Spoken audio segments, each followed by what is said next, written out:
Well, Aaron, thank you so much for being a part of my project. Can you say a little bit about yourself? Um, my name is Aaron Sanders. I was born and raised in Houston, Texas.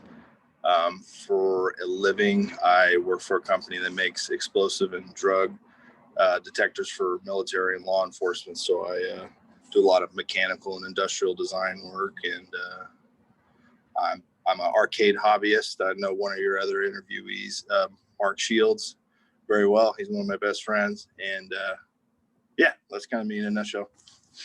Yeah, Mark and I went to college together over at Houston Baptist University, and Nice. I was going to London in February, and I'm looking at my Twitter feed, and Mark is posting about how he's waiting for his plane to London. I'm like, What? what plane are you on? Yeah, that's so random. That's funny. You weren't going to the same place he was, were you? No, I was going to York, which is north of London. Our company has a that started out there actually, so I was going there to meet some of the people there, and I think he was going to watch. Back to the Future, the musical. Yes, Yeah. I'm sure his DeLorean was in the baggage Oh, hold, right. no doubt. Cool. Um, I was also reading your comments that you were saying that you think this space is going to open up something great for humanity and things like that. I was wondering if you could talk a little bit more about that. Yeah, sure. I think, just given that the planet has a limited amount of resources and the fact that we're gobbling them up kind of lends to that we're going to have to look elsewhere. And if you don't start, you'll never have the chance to get there if you don't do some of the things I guess that we're looking at doing, and some of the things that SpaceX and some of the other companies. Funny stories for the company I work with right now. We have a COVID test, and there's that other rocket company that just did a launch like a week or two ago. I can't remember the name of the company, but our COVID test, they purchased it and they used it to make sure that all of the rocket team was safe for their launch like a week or two ago. But so that was kind of cool. But yeah, I just think it's something that doesn't make sense until it makes sense, right? We're doing okay right now where we are. There's some renewable resource stuff that we're working on, to be able to harvest, the power of the elements of the things that, are renewable and all that kind of good stuff. But yeah, I think if we don't look elsewhere sooner than later, then it could be to our demise, or so is my thought. Yeah, this concept of using up resources is an interesting one that we've been challenged with for a long time.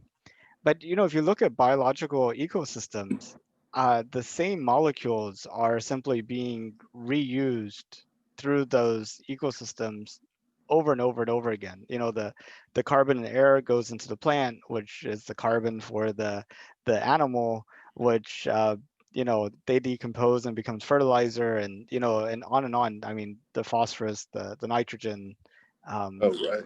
all of these things. And you know it's like all the things that we build, um, it seems the technology we're lacking is the ability to kind of break them down to the constituent parts to be able to recombine into other useful things. That the amount of material we have is basically staying about the same, but our ability to transform that material from things we no longer want to things we need is where we seem to have the challenge. And I was wondering what you thought about that. Yeah, that's a good point. Yeah, is it the law of or the conservation of matter or energy, or both? Yeah, stuff is not going away or being created. It's just constantly changing forms, right? And it may just not exist, like you said, in the current form that we needed it in. Be it water, the water in the ocean versus water that's drinkable for people and stuff like that. Another thing that I think is interesting in terms of us looking elsewhere, not just for resources, but you know, we're always at a risk. It seems like I don't know if it's just good media or what have you, but there always seems to be a risk of the next big asteroid is going to collide, so it's just when's that lottery number up for this particular rock that we're floating on, kind of thing. So looking out for not just additional inhabitable space, but just in case the big one comes to do another big bang, kind of thing. Are even more contemporary, the next pandemic. I mean, I think we really got off this one light compared to kind of like the horrible stories we've been putting together about, just the mere touch of a rail that somebody infected had touched would let you get it, and then within a few hours you're like bleeding from the nose and ears and dying. I mean, this is right. Yeah, this one being an upper respiratory. Yeah, something much more vile is definitely a potential, whether it's engineered or occurs naturally, obviously, is for different people to discuss and and speculate on. But I think that the way things are going technology wise, that will be able to either be created or yeah, I don't know. The whole COVID thing, yeah, has kind of opened that up as another potential for demise. Yeah, if something came out and wiped out everybody, and the planet becomes inhabitable for means stuff like that. So yeah, that's an interesting thought too. I cheap spacesuits seems like that would be a big market to be in, right? Because completely, you're like, forget the mask. I want to go all out. I got my own air supply. You'd definitely be cooler. That's awesome. Well, and that's also another thing is you could regulate your temperature better too. I always, every time it's hot, and living in Texas, every summer, it's like you forget that it gets that hot every year. So I've been thinking and inventing in my brain over the last, however many summers of, I need the air conditioned suit. So it sounds like you have it. It's a space suit. It already exists. I just need to buy one now. Well, and live in a low gravity place so that you're not stuck, so that you can still move around.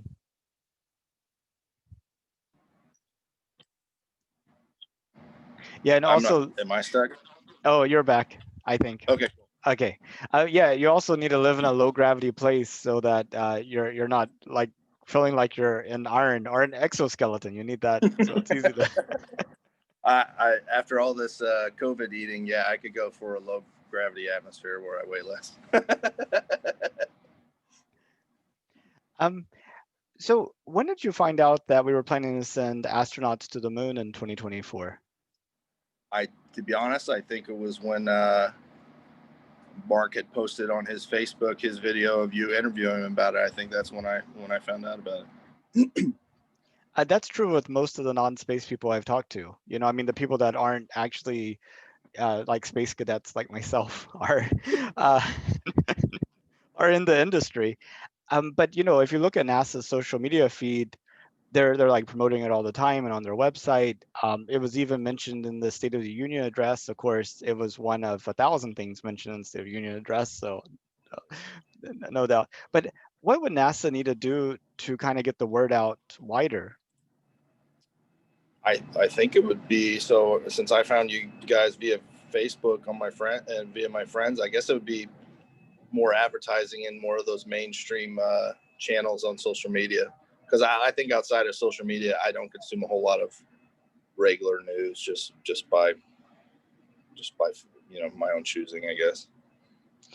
But I think that's true with everybody. It's also personalized online, even social media.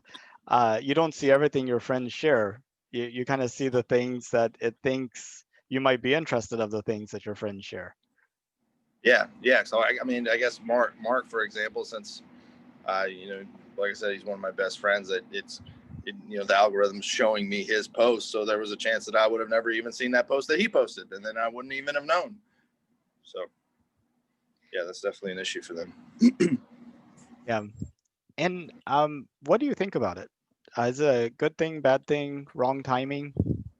I think it's a good thing. On the timing, I don't know if what's a good time to spend money on something that may or may not pan out. I think the answer is there's never really a good time, but it's only a good time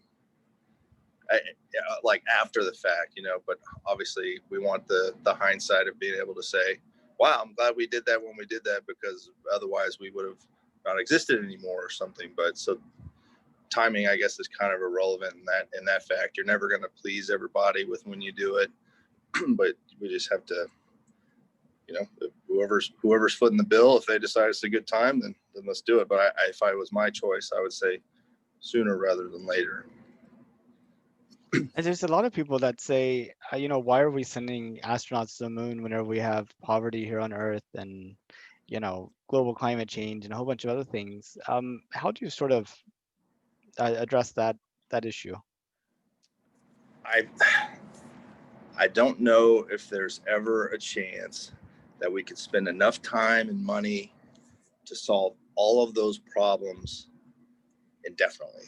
I would like to say that that's a great thought, and it's definitely, people's hearts are in the right place, but I don't know if that's ever completely feasible. So, I mean, yeah, there's definitely some stuff that we should be doing that we're probably not right now, but a blanket statement of saying we should hold off on doing this until we do all of this, when in reality that may not be achievable.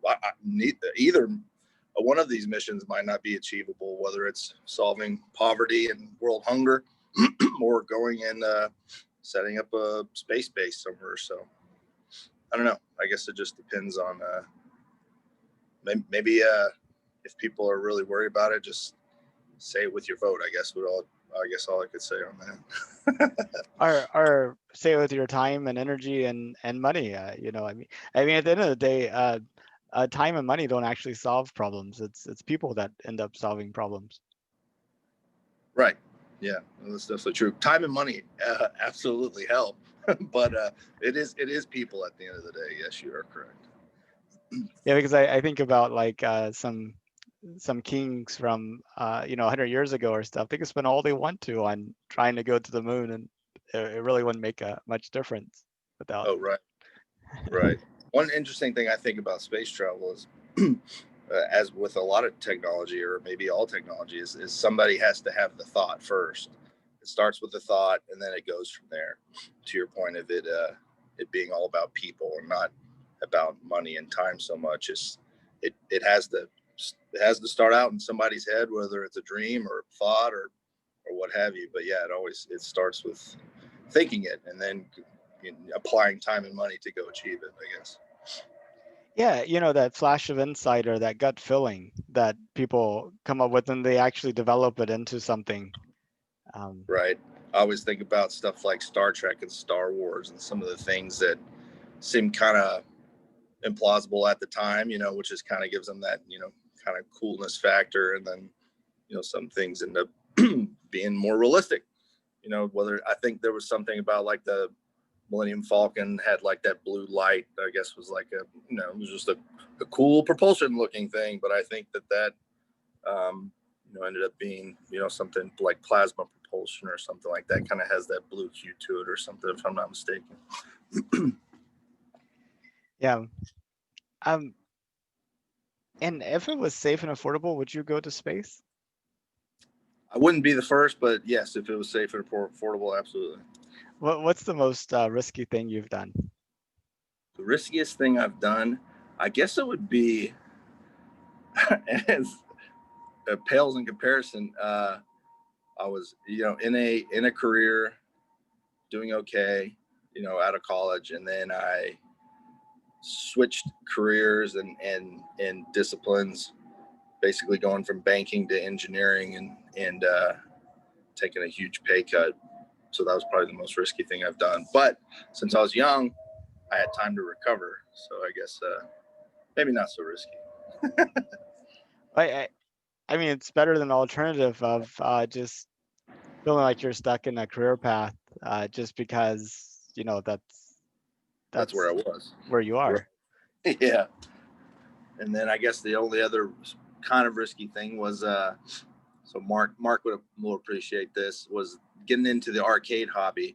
I went to a warehouse to buy one game. My father had went with me, and he was talking to the guy, and my dad goes, "Hey, this guy was saying he needs to get rid of all these machines." So I made an offer on 80 arcade machines that I didn't have space for, I didn't have room for, and it ended up working out okay. That's awesome. How many of them were you able to get to work?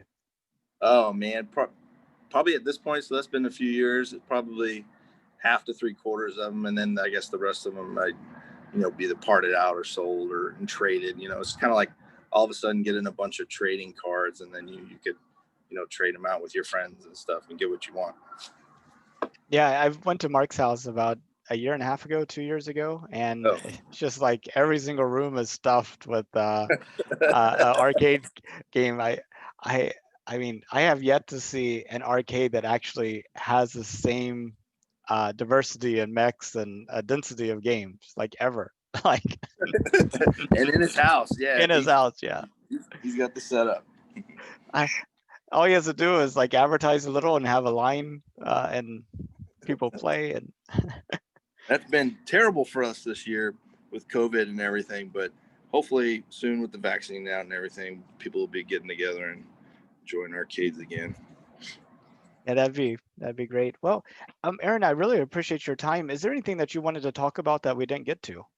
I think that's the majority of it. This has been fun. Well, good deal. Yeah, if you know anybody else that'd be willing to participate, I got 1,400 more to do. I'm calling out my girlfriend. She's going to sign up. Oh, that's awesome. All right, Nathan. Hey, I appreciate it very much. Okay, well, thank you. You have a good rest of your day then. You too. Take care. Bye-bye.